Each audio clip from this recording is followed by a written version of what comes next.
예, 오늘자 키포인트 중심 잡아보겠습니다. 오늘은 빅데이터 연구소 이상준 소장 함께합니다. 안녕하세요, 소장님. 네, 안녕하세요. 예, 이야기 나누기 앞서서 포인트부터 확인을 해보겠습니다. 화면으로 만나보시죠. 오늘장 키워드, 미국 어닝 시즌 시작입니다. 이제 슬슬 금융주부터 실적 발표가 예정이 돼 있는데요. 포인트 어떻게 잡고 계세요? 오늘부터 오늘 밤에 이제 당장 실적이 예. 발표가 예정이 돼 있고요.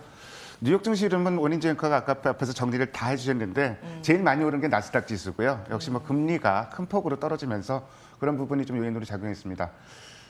종목별로 보면은 테슬라 주가가 8.6% 올랐는데 어쩌다 테슬라가 비트코인 관련주가 됐나요? 그러니까 비트코인 가격 하고. 사상 최고치 올라갔다 그러니까 사상 최고 8.6%. 또 그 전날에는 뭐 목표 주가 $1,000 얘기도 나왔었는데요. 모더나도 큰 폭으로 올랐고 애플도 2% 이상 올랐고 조금 부담되는 부분이 마이크론 테크놀로지가 3.6% 빠졌어요. 이 부분이 예. 조금 조금 좀 부담이 될 수 있는 부분이고 오늘 실적 발표 앞두고 있는 뭐 골드만삭스니 JP모건은 1%대 약세를 보였고요. 존슨앤존슨 얀센 백신 접종 중단 소식으로 주가가 얼마나 빠질까 좀 생각을 했는데 한 1.3% 정도 빠졌네요. 참고로 이제 우리나라 얀센 관련 중에는 유한양이니 TNR 바이오 펩이니 뭐 그 인코닌 이런 종목들이 있는데 어떻게 움직일지 좀 궁금하고 좀 특징적인 게 유가가 7거래일 만에 배럴당 $60 위로 올라왔습니다. 뉴욕 증시 정리는 이 정도로 하고요. 어닝 시즌 얘기해 볼까요? 예, 예. 오늘 발표 예정돼 있는 게 JP 모건하고 골드만삭스 실적 발표가 예정이 돼 있습니다. 근데 실적 전망치는 증가율 한번 표로 제가 정리를 했는데 한번 보세요. 290%, 골드만삭스 224%.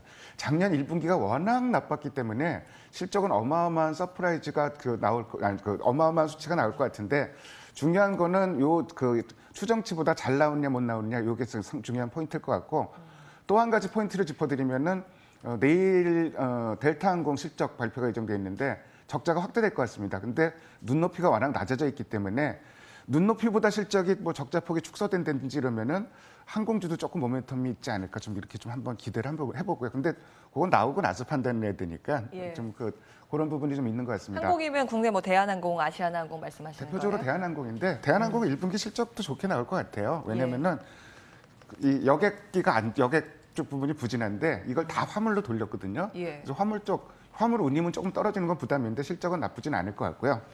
전체적인 실적 전망치 컨센서스를 한번 좀 살펴보면은 굉장히 이례적인 어닝 시즌입니다. 미국도 그렇고 우리나라도 그렇고 점점 컨센서스가 올라오는데 현재 S&P 500 전체 기업들의 이익은 24% 정도가 늘어날 것으로 예상되는데 가장 좋아질 것으로 예상되는 게 소비 관련주예요. 임미소비재인데요. 이건 이제 뭐 임미소비재라는 거는 좀 자동차라든지 가전이라든지 호주머니에 돈이 있으면은 사고 없으면은 좀 참고 기다리는 이런 제품들인데 이쪽이 가장 좋아질 것 같고 금융, 소재, 정보기술 뭐 이런 쪽이 좀 좋아질 것으로 예상을 합니다.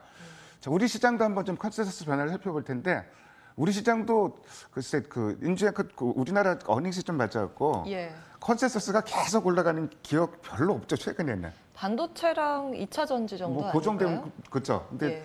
그 전체 코스피 상장 종목에 대해서 컨센서스가 1월 달에는 72% 정도 증가할 것으로 예상했는데 3월 달에는 76%, 4월 달에는 79%예요. 전체 수치가 늘어나는 것도 중요한데 더 중요한 거는 컨센서스가 상향되는 종목 수가 하향되는 종목 수보다 압도적으로 많다는 점이에요. 그러니까 어떻게 보면 어닝 시즌 물반 고기반이 될 수 있다는 얘기죠. 그럴 수 있겠네요. 그래서 좀 굉장히 우호적인 어닝 시즌이다 이렇게 판단하시면 될 것 같습니다.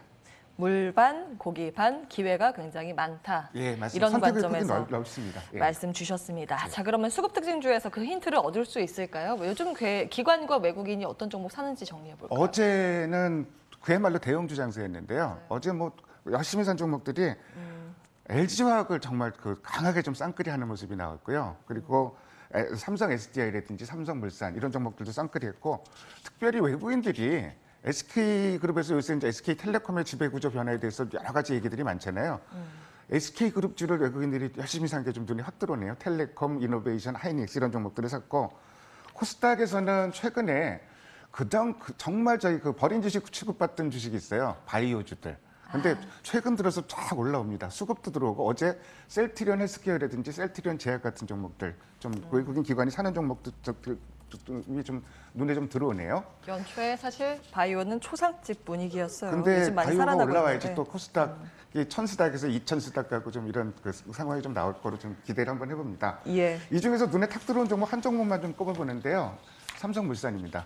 실적 좋은데 안 오른 종목. 어제 아침부터 싹 들어왔는데요. 예. 지금 이 회사 실적 그 컨센서스 변화가 한 달 전에 비해서 그 전망치가 확 올라왔는데 더 중요한 게 일주일 전보다 지금 전망치가 확 올라왔던 점이에요. 그 얘기는 실적이 상당히 그 기대를 해볼 만하고 1분기 수주가 연간 목표치의 그 절반 정도로 수주를 했습니다. 그래서 예. 초과 수주 기대가 가능하고 뭐 이익은 뭐 한 49% 정도 늘어나고. 근데 연간으로 따라서 그 삼성물산은 지금 마이너스예요, 주가가. 그래서 못 오른 종목이다. 그래서 상당히 관심을 가질 만하고 더 중요한 포인트 하나 짚어드리면은 삼성물산 주가가 못 오른 데는 연초부터 연기금이 주구장창 주식을 팔았습니다. 근데 며칠 전부터 사기 시작해요.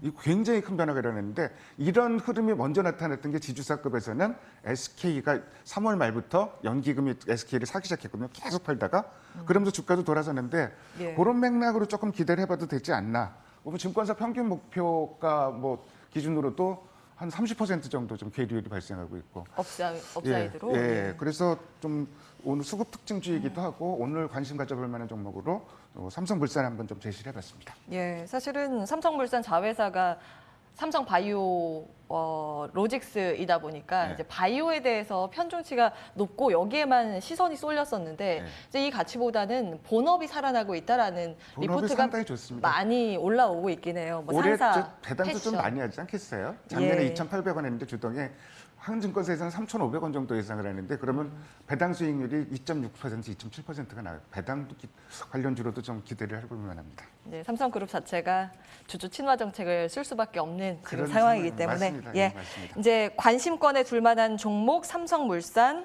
수급 특징주에서 뽑아주셨습니다.